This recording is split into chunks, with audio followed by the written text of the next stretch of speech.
Sabar-sabar jadi manusia. Paling penting itu jadi penolong. Belajar bahasa Indonesia. Pantengin Ibu Lina Oktaviana dong. Oke, Assalamualaikum warahmatullahi wabarakatuh. Salam sejahtera untuk Ananda hebat yang masih semangat belajar di rumah di masa pandemi ini. Ingat untuk tetap selalu menjaga kesehatan dengan berolahraga, makan bergizi, dan satu hal lagi yang paling penting, menjaga protokol kesehatan. Oke, sebelum kita memulai pembelajaran, alangkah baiknya kita berdoa terlebih dahulu. Berdoa. Oke, selesai. Ananda, sebelum dimulai, jangan lupa like, subscribe. Apa sih? Like and subscribe. Oke, udah? Cakep. Baiklah Ananda, pada video kali ini Ibu akan membimbing Ananda memahami materi menulis teks tanggapan. Nah, menulis teks tanggapan ini terdapat pada KD 4.8, ini pelajaran terakhir ya dalam teks tanggapan.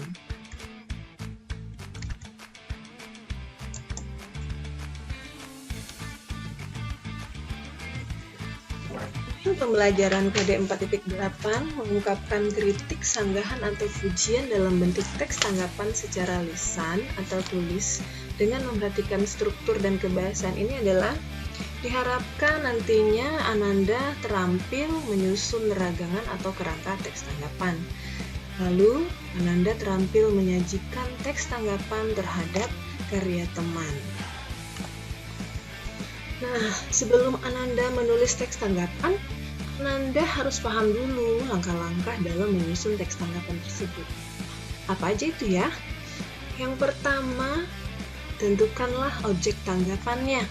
Contoh, cerpen, lukisan, novel, lagu, atau sebuah pementasan seni. Nah, langkah berikutnya barulah kita amati, kita simak, atau kalau untuk cerpen novel itu harus kita baca terlebih dahulu. Nah, langkah berikutnya kita susun kerangka penilaian berdasarkan objek tanggapan tersebut. Contohnya, ketika Ananda menilai sebuah novel dan yang muncul itu adalah tanggapan bahwa novel ini sangat menarik dan layak dibaca, maka tentu tanggapannya adalah pujian. Dan sebaliknya, jika novel tersebut memiliki banyak kekurangan, otomatis tanggapan yang diberikan adalah berupa kritikan. Perlu diingat ya, ketika kita memberikan kritikan, hendaklah diikuti dengan saran. Langkah berikutnya, kita kembangkan kerangka menjadi teks tanggapan utuh dengan memperhatikan struktur dan aspek kebahasaan. Itu penting loh, struktur dan kebahasaan itu. Terakhir, barulah kita sunting teks tanggapan menjadi teks yang benar. Agar Ananda paham, kita langsung praktek aja. Perhatikan apa yang ada di layar Ananda. Wow. Ananda pasti tahu dengan gambar ini.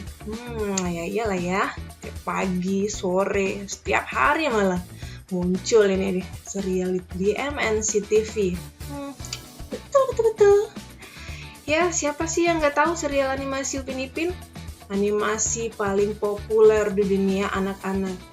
Jadi, yang kita tanggapi ini apanya? Gambarnya atau ceritanya? Ya, pasti ceritanya. Nah, bagaimana ya cara menanggapinya? Oke, kembali lagi pada struktur teks tanggapan. Pasti ingat dong. Pertama itu, kita tentukan konteksnya. Apa objek tanggapannya? Otomatis kita menjelaskan terlebih dahulu objeknya berupa serial animasi Upin Ipin. Di mana ditayangkan, kapan ditayangkan, itu dijelaskan. Lanjut, kita deskripsikan latar belakang pembuatan serial tersebut. Nah, terakhir, barulah kita nilai, kita berikan tanggapan terhadap serial ini. Jika tanggapannya positif, ya berarti pujian dong.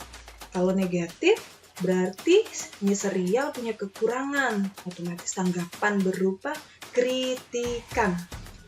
Contoh penilaiannya gimana sih, Bu? Contohnya, Serial animasi Upin Ipin layak untuk ditonton. Layak untuk ditonton oleh semua usia, terutama anak-anak. Karena serial ini memberikan dampak positif baik dari moral maupun tingkah laku. Nah, seperti itu kita menilai. Sudah jadi deh kerangkanya, barulah kita sunting. Jadi, selesai. Bagaimana cara menyampaikan tanggapannya? Yang pertama, tanggapan harus sesuai dengan topik yang kita tanggapi. Yang kedua, kalimat tanggapan murni pendapat pribadi. Yang ketiga, tanggapan harus disertai fakta dan disampaikan dengan sopan. Fakta gunanya untuk mendukung opini yang kita berikan agar tidak bisa disanggah oleh orang lain.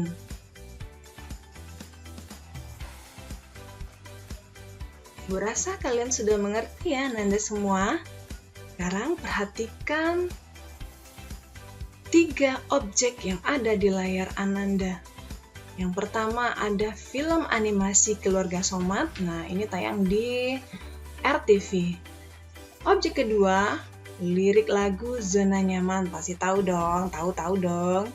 Yang ketiga, lukisan pasir karya Vina Chandrawati. Tugasnya adalah dari ketiga objek ini, Ananda pilih salah satu saja dan Ananda susun menjadi sebuah tanggapan utuh. Nah, pilih dong. Pilih dulu salah satu yang mana yang akan Ananda tanggapi, barulah disusun menjadi tanggapan yang utuh. Itulah tugas Ananda. Kali ini, selamat bekerja. Semoga hasilnya baik. Demikianlah pembelajaran kita hari ini. Semoga Ananda terampil mempraktikannya. Seperti biasa, jangan lupa bersyukur. Ucap apa? Alhamdulillahirabbil alamin. Sampai jumpa di video pembelajaran berikutnya. Salam bahasa Indonesia.